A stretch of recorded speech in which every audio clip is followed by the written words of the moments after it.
In terms of our hierarchy here, Carlos will go first, and the reason for this is he knows very deeply what we have done, some of the things that we should be doing and also things that we are doing now.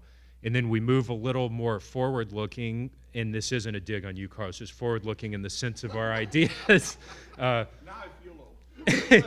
No, and it's not intended to do that either.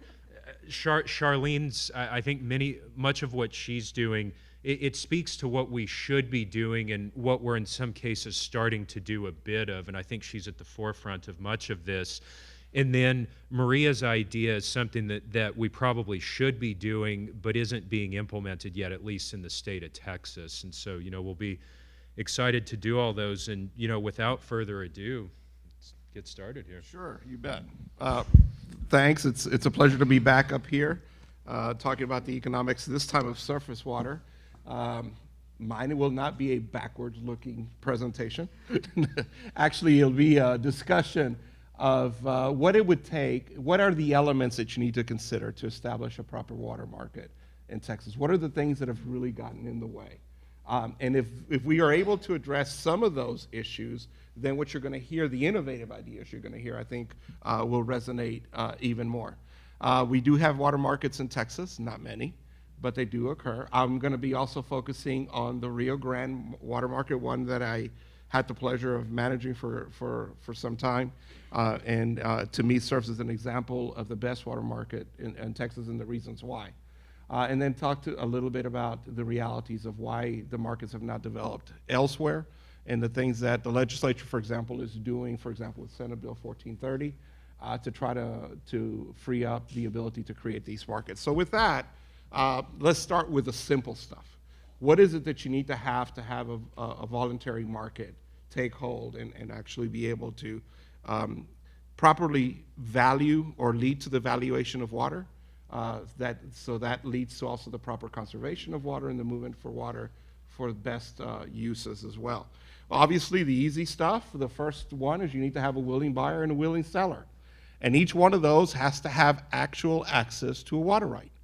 If you can't sell your water right, you don't have a market. It's that simple. If you allow or you call for legislative or regulatory actions to reallocate water, you're actually killing a market. That is not the way to have one established. And at the end of the day, when you have one of these market-based transactions, the buyer and the seller should both win. And if there's any conflicts or disagreements, that's what negotiations are for.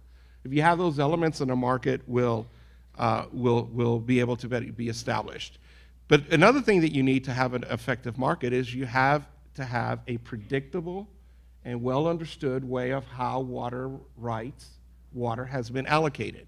If you don't understand it, if it's complex, if it's something that is not predictable and changes, then you're going to have a difficult time establishing a market as well. You need to have access to timely and accurate data.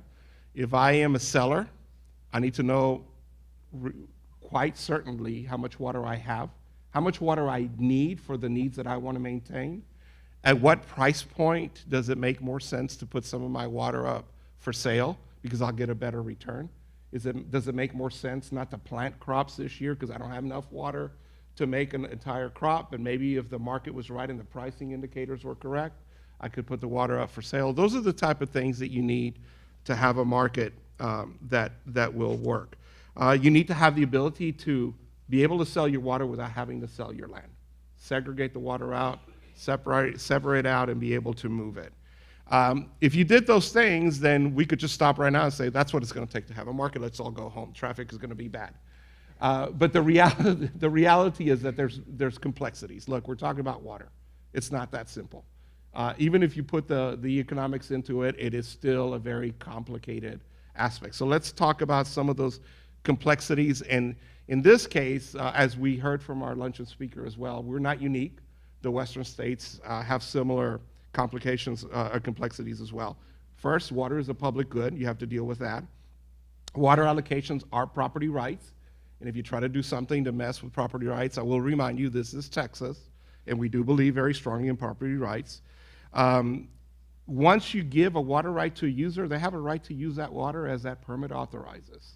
And so folks may have a hard time understanding and accepting that, but that is their water to use to the extent that you do it in accordance to the right and to the statutes that are in place. If you add regulatory actions to try to change that or force it, you actually hinder a market and regrettably also cause greater water use.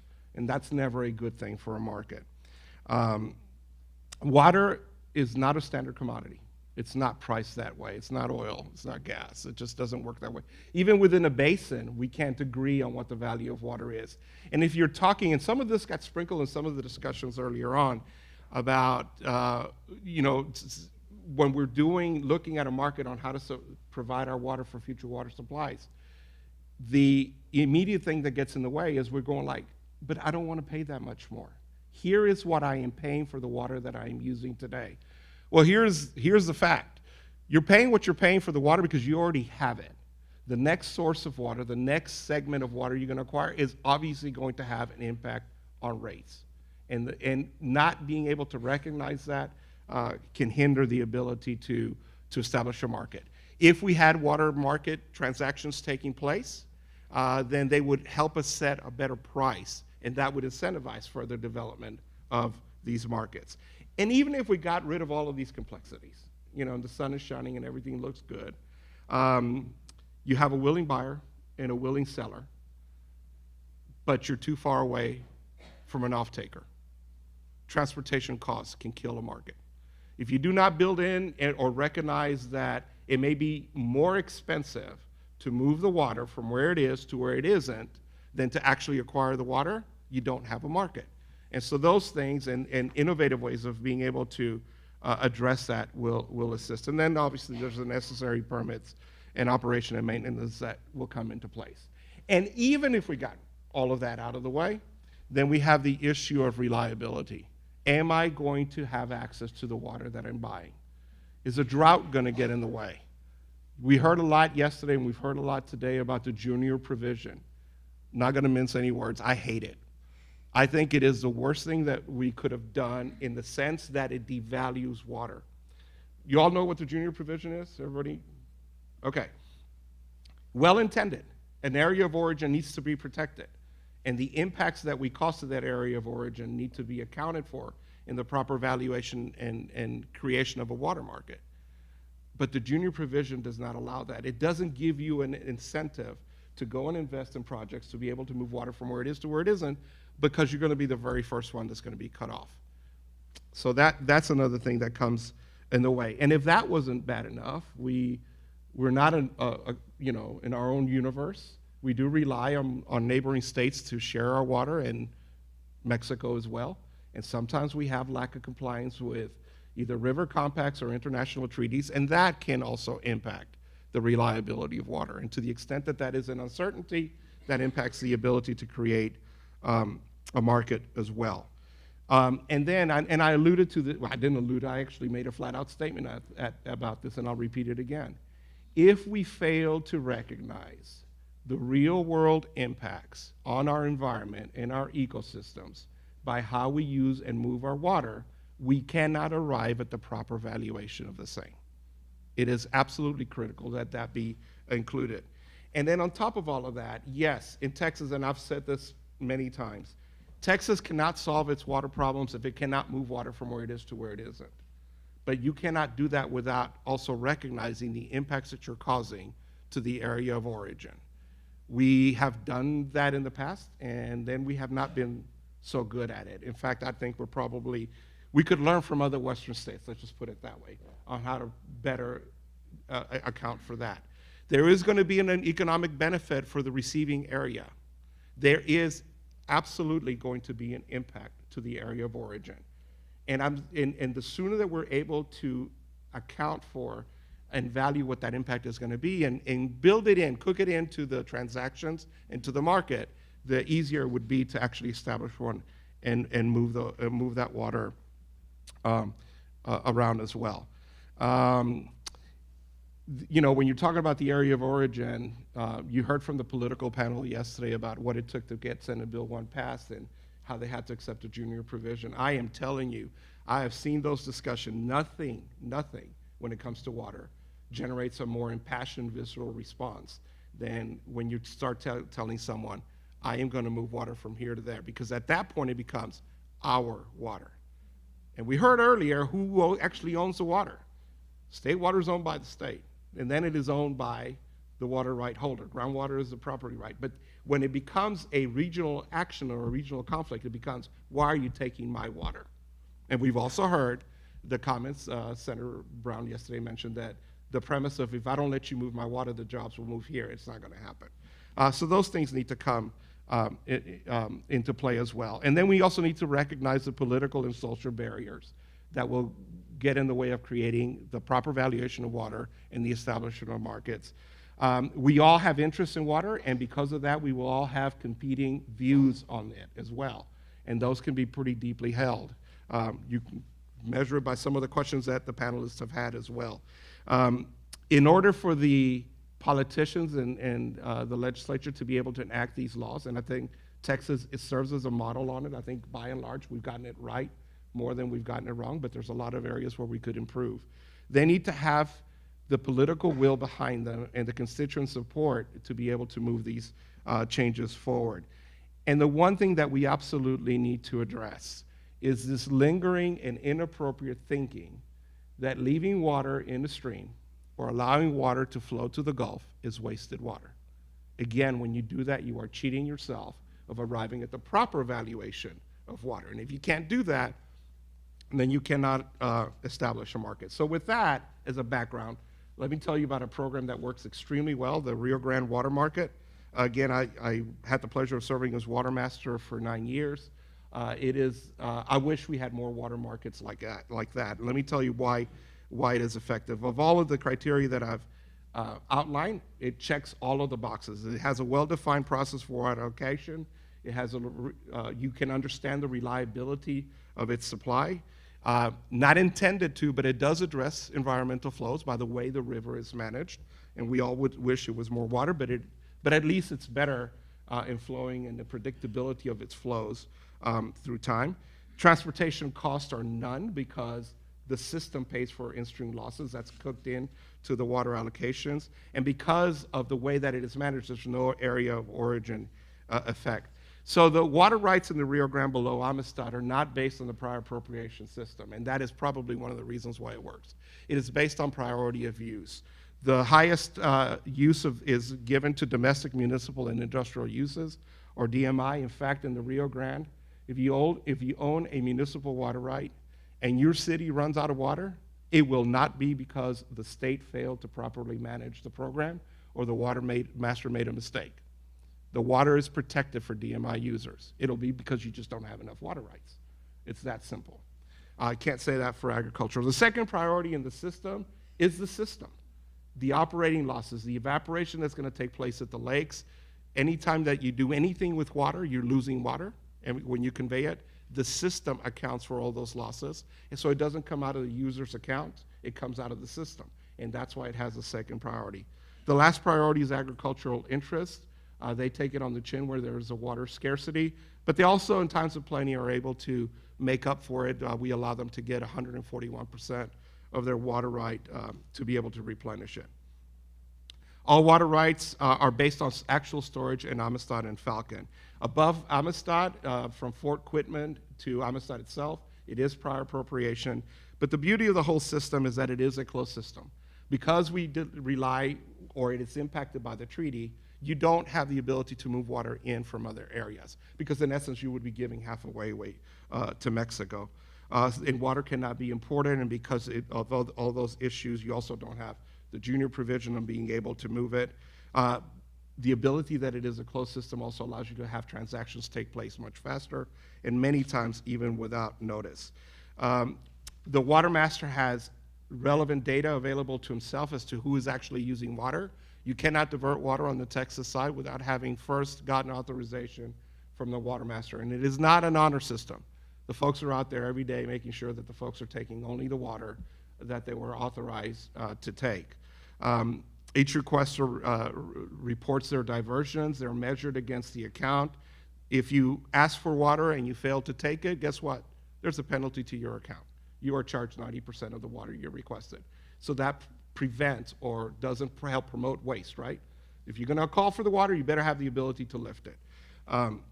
All water right holders get notice on a monthly basis of where their account stands. It's, yesterday you heard me tell Jim that when he was talking about his idea of the water bank for groundwater.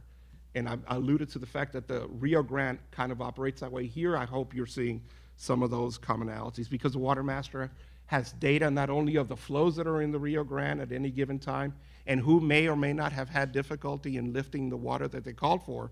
He can take action to make sure that somebody downstream can actually take use of it, so that the water is not wasted, or it doesn't necessarily call for additional water to be released from the reservoirs as well.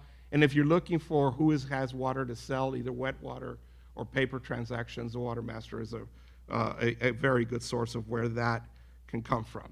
The other reason why the water market works in the Rio Grande is because of the way that water can move and how the system is protected.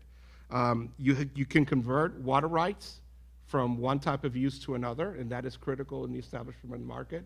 But what the Rio Grande has gotten right is that if you're converting from a lower end use that is not guaranteed, like agriculture, and you're moving into a higher end use, which is domestic, municipal, industrial, because of the way the court system set up the Rio Grande, that domestic and municipal industrial use will have to be guaranteed.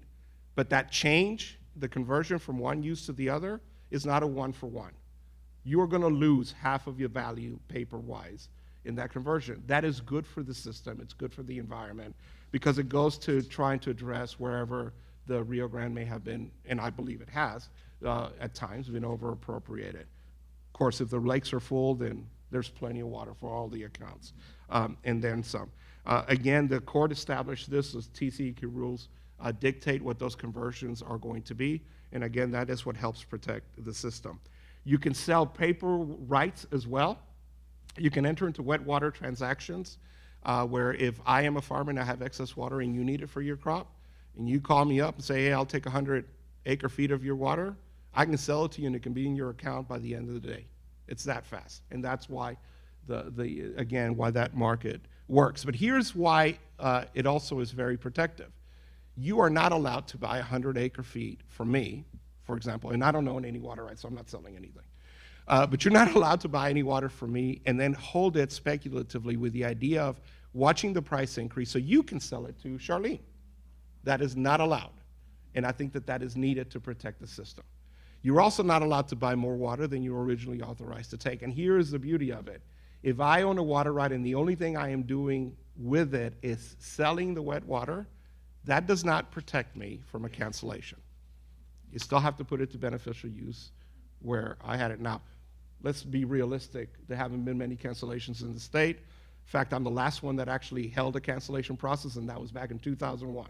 So it's been a while. We did about 77 accounts. You can also, like I said, sell the paper rights as well.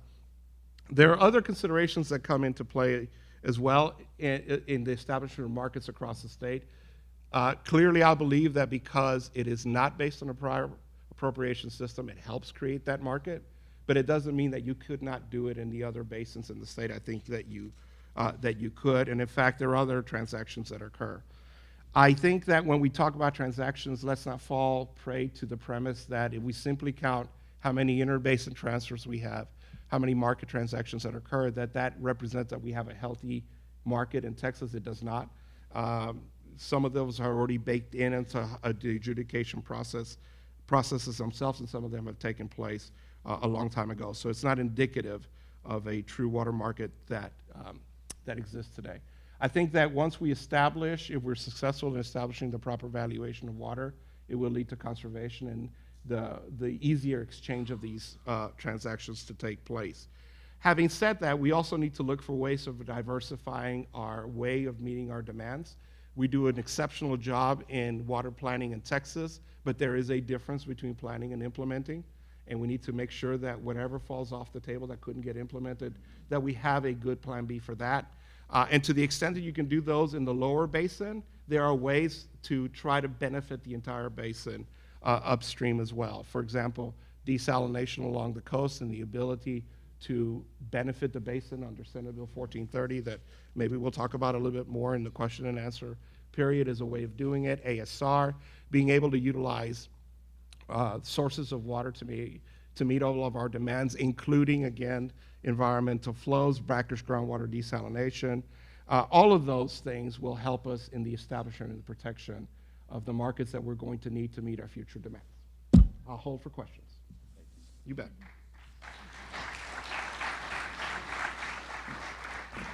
Yeah, we'll reserve questions until everybody's gone through. So with that, I'll turn it over to you, Sharlene. Thanks. So I want to talk a little bit about how we're planning for water in the state of Texas and the way that that is evolving in this period that I think all of us are coming to understand is one that will be characterized by increasing scarcity. How we do that in a way that really is kind of aimed at resilience and the role of economics in that planning exercise and in the implementation. And I kind of want to break it down through two different lenses that we haven't heard a lot of, at least today. We've been looking kind of macro scale, but I'd like to talk a little bit about how cities are approaching this and the way that the economics of water is unfolding in interesting ways within cities, and in particular within the city of Austin, where I live, where I chair a task force that's overseeing the development of our 100-year water plan.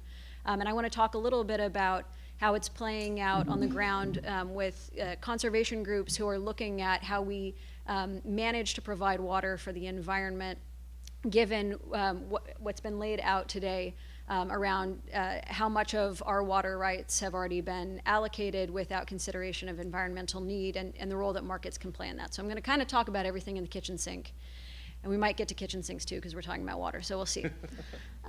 So from the city perspective, we began our water planning process in Austin following the last drought, really when we were in the midst of the last drought.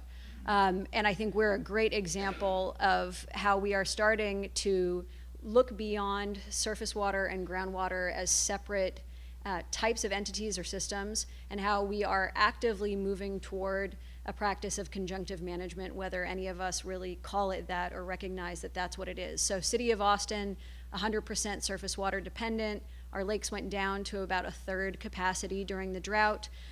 We have no other alternative sources. We have extremely marginal reuse. Maybe we reuse about 2 to 4% through our purple pipe system. That spurred council to move us to start looking at how we diversify our resources.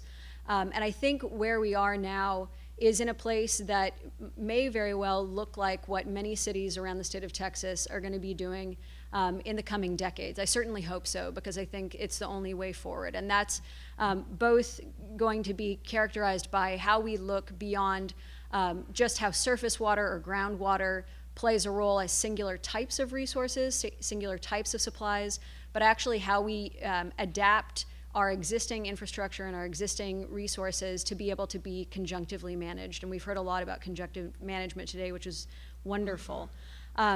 In the process of this plan, which is looking at over 100 years, what that allows us to do is look not just at how we conjunctively manage water resources that are within the kinds of domains we've been talking about today, right? Groundwater and surface water through large centralized infrastructure systems. We are certainly looking at that. We're looking at the types of aquifer storage and recovery projects that San Antonio and a number of other cities in the state have been developing. But we're looking at a much smaller scale of conjunctive management, a much tighter loop of water use and infrastructure deployment. And that, to me, raises phenomenally exciting and strange types of new opportunities in the economic and market domain. So we are looking at types of water that were raised today. I was excited to hear in Doug Karoom's talk earlier about the law related to surface water, his reference to diffuse surface water. You rarely hear anybody talk about that. It was something I knew next to nothing about until we started this process of water planning and began looking at how we scale up the capture and treatment of water supplies throughout our city, tapping into the reuse potential of individual buildings, of whole district scales, and also how we capture water on site that might be rainwater or stormwater, which, if it hit a bed or bank, becomes the surface water rights of the Lower Colorado River Authority within our basin. But if captured, treated, and used on site and never allowed to enter a bed or bank, remain the property of the property owner.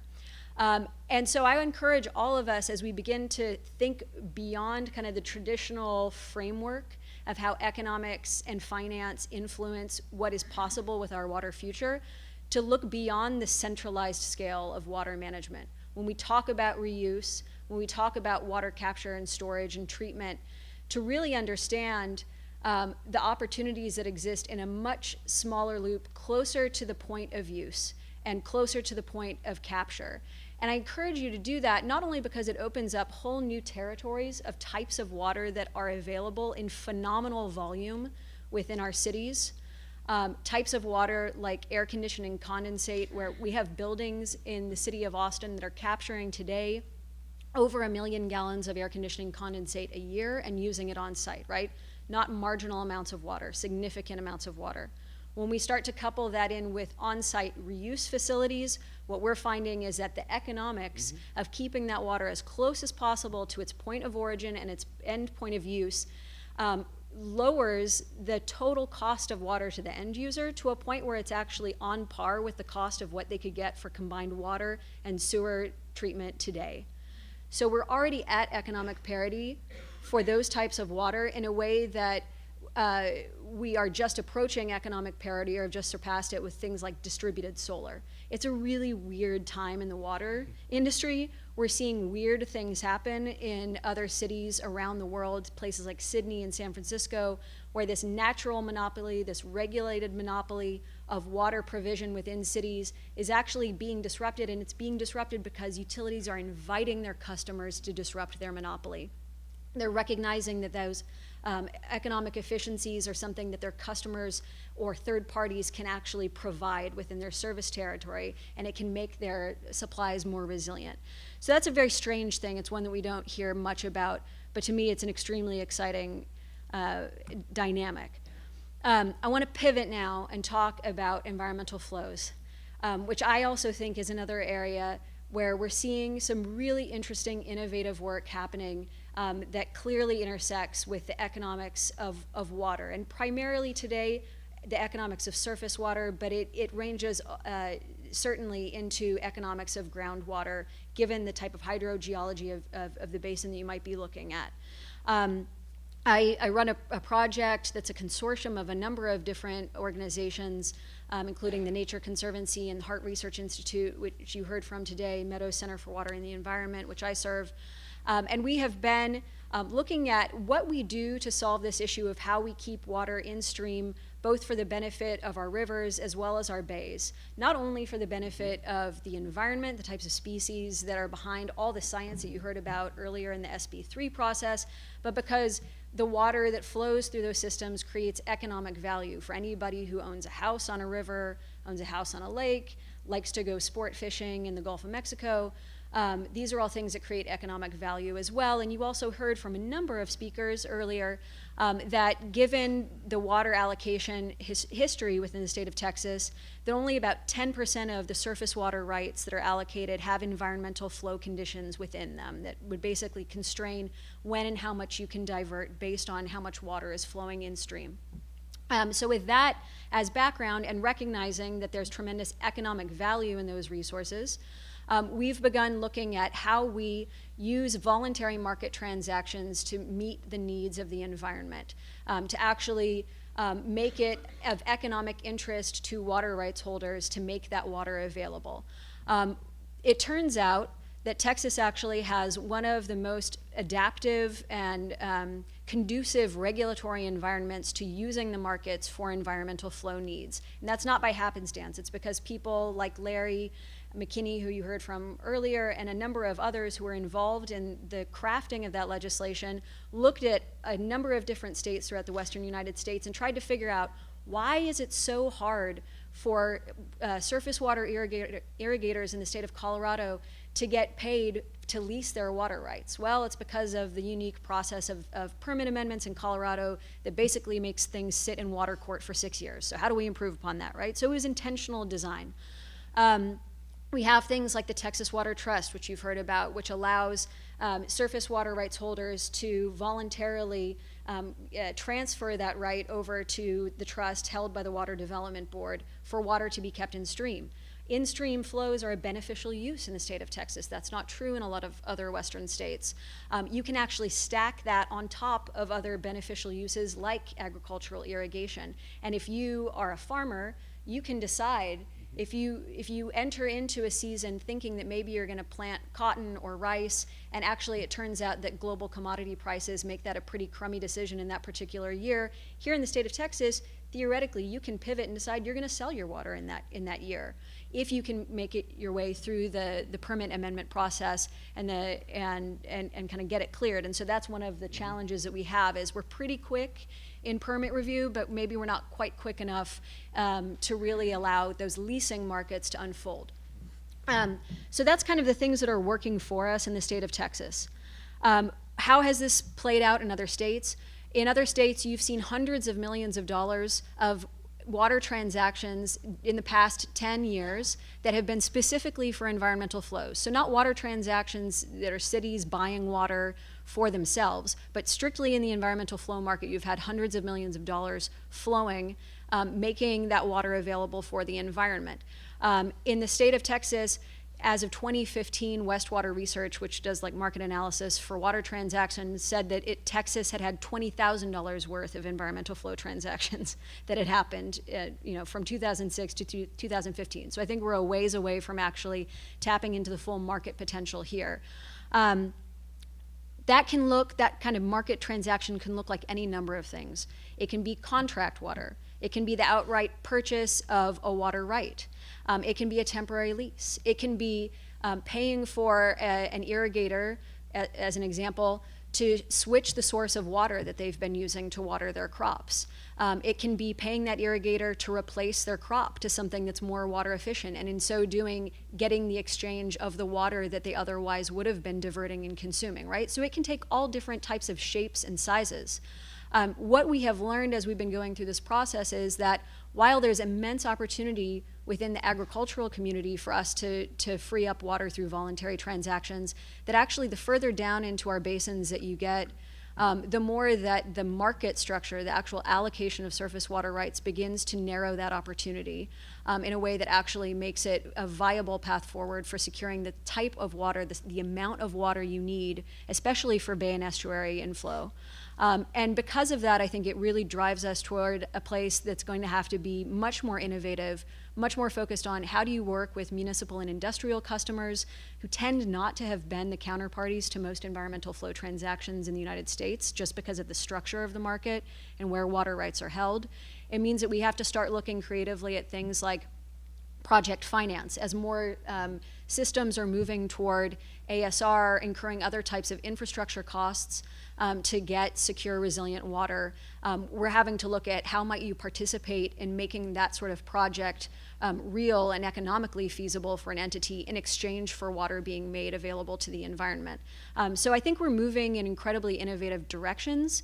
I think if there's anything to walk away with today, it's that economics in the state of Texas, we're really just at the forefront of being able to deploy it as a tool for driving more resilient, more sustainable allocation of water. And I think, we don't have to see massive policy change to see incredible improvements in long-term sustainability and resilience for a whole variety of users through using those tools. There certainly will be places where we need policy adaptation, but that's not primarily what's holding us back today.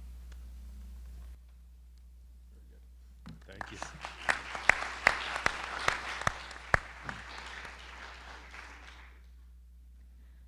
Okay, so I was part of the capstone last year that worked on surface water. What I'm gonna do is just tell you just a very brief summary of a part of our capstone. And so our capstone was surface water regulation in Texas, problem and solutions. And this was our report to Comptroller Hager.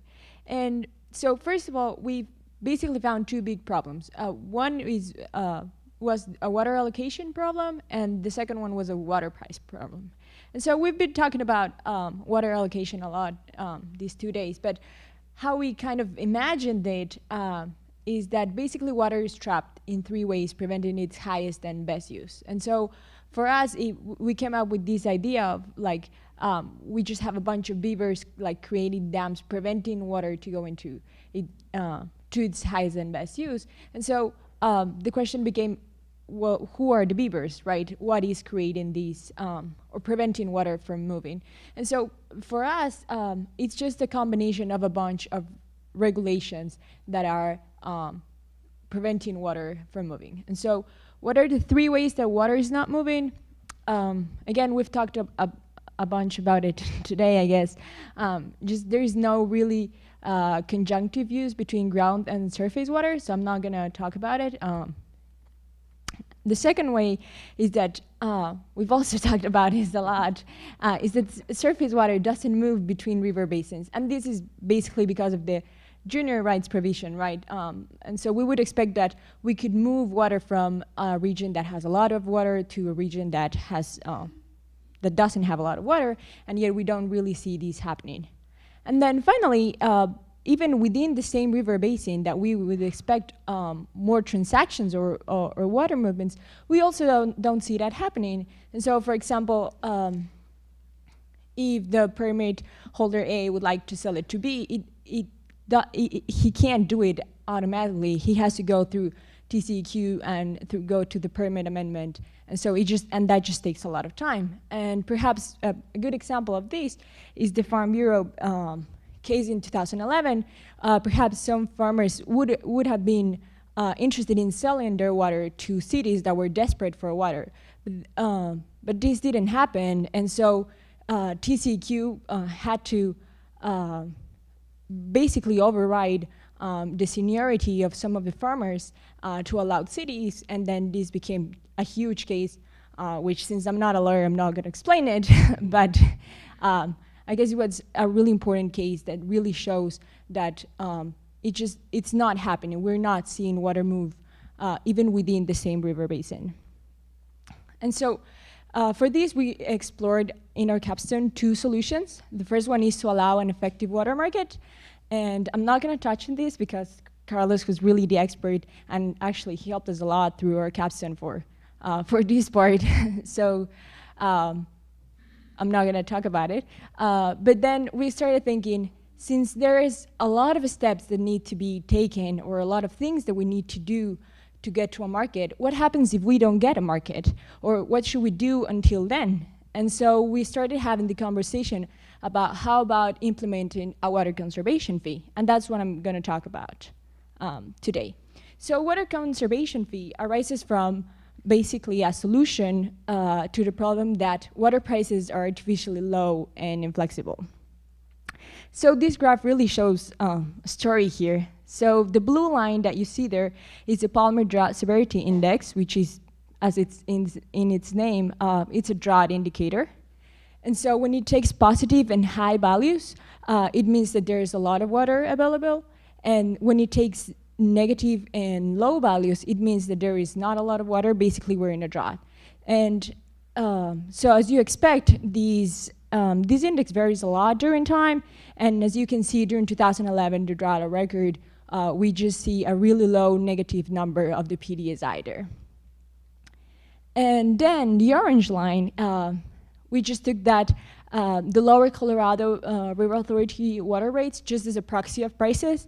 So we're picking on the Lower Colorado River Authority, but this happens basically for every river authority. And so this is basically the water prices of river authorities. And as you can see, prices don't move. Prices are basically fixed. So when you don't have a lot of water, so we're in the drought record, and the prices remain fixed. So from an economic perspective, this really shouldn't happen. I mean, from an economic perspective, again, you expect that when a good, in this case water, becomes more scarce, you expect prices to go up, right? So that prices can signal that there is a scarcity of that good. And so we just didn't see that happening.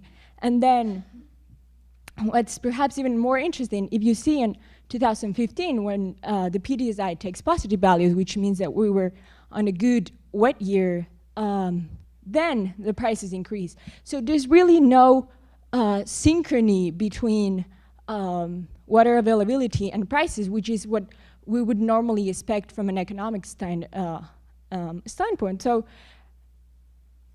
and again, this is not really something, it's not like we're blaming the river authorities, because river authorities are constrained by regulations.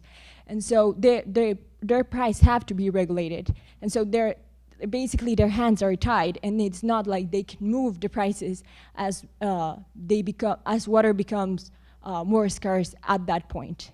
And so for this, we proposed a water conservation fee so that we can find a synchrony between the quantity of the good, basically how much water there is with prices. And so this is what we proposed. How would this fee be calculated? Basically, it would depend on 3 parameters, 2 fixed parameters, Y and Z, and of course the PDSI. So the fee would inversely depend on the PDSI. So when the PDSI takes really high values, there's a lot of water, the value of the fee would diminish. We would have really low values of the fees. But when the PDSI takes negative values and low values, then the fee would increase. And that's exactly what we want. We want that negative relationship to show so that we can finally get some synchrony between prices and quantity. And so just 2 more important points here. We propose that so that we can accurately have the prices show how much water there is available, we think that the fee should be calculated for region and by month, so that it actually represents how much water there is available for that region. And we also propose that since agriculture users tend to be the more responsive ones, so they could, for example, get a discount, like they could pay like only 20% of the normal fee. Again, this is just an example. It doesn't mean that it has to be 20%. It's just an example to illustrate the point. And so this is an estimation of some of the fee values that the regions would have experienced if we had implemented the fees between 2010 and 2017. Basically, what you see is that during good wet years like 2015, 2016, the values of the fees are going to be really small, and there is not going to be a lot of variation across regions. But when there is a drought like 2011, and you can see the peak, it's 2011, then the values of the fee are really going to increase, and there is also going to be more variation across the regions. So basically, just as I said before, the fee varies monthly, and it's normally going to be low, but it's going to be high during drought. So for the estimation that we did, on average, the fee per acre foot would have been $25. So it's not really, it's not a really high fee. The minimum value would have been $6.9, and the maximum would have been almost $910. So that would have been a little bit high. But again, this is what we really wanted. We wanted that the maximum, which actually would have occurred in 2011, increases so that it sends the right signal that there is scarcity of water. How would this have translated to consumers? So for example, the average fee of $25 for an average family, of course, would have translated into an increase of their yearly water bill of $11. So that's just 2.6% increase in their yearly water bill, so it's not a lot. But if, for example, if we take a region during 2011, they would have seen an increase of $176, which is about 40% increase of the yearly water bill. So again, during normal years, the fees are not going to be high, but during droughts, which is kind of what we expect, then we would see prices spike up. And so basically, we call it a conservation fee because we do expect to see conservation when we implement this fee, and that's basically because prices would increase, right? And we know that water is basically inelastic, so we went through the literature and we're using for estimation of conservation a price elasticity of -0.38. So the estimates that I'm going to talk about are with that elasticity. So again, during normal years, let's take 2015, the percentage of conservation are not going to be high. For example, it would be only 2.7%. But when you see in 2011, and remember we had higher values during 2011, we see a percentage of conservation that it's really interesting. 20% for non-agricultural users is a really interesting percent of conservation that we estimated. And then finally, because it's a fee, it generates revenue. And so how much money are we talking about? Again, during good years when the fee values are going to be small, it's not going to represent a lot. So for example, for 2015, it would have represented a little bit more than a quarter of the combined budgets of the TCEQ and the TWDB. But in a dry year, it would have represented 200% of the combined budgets of these two agencies. And so that represents a little bit more money. And that's all I have for now.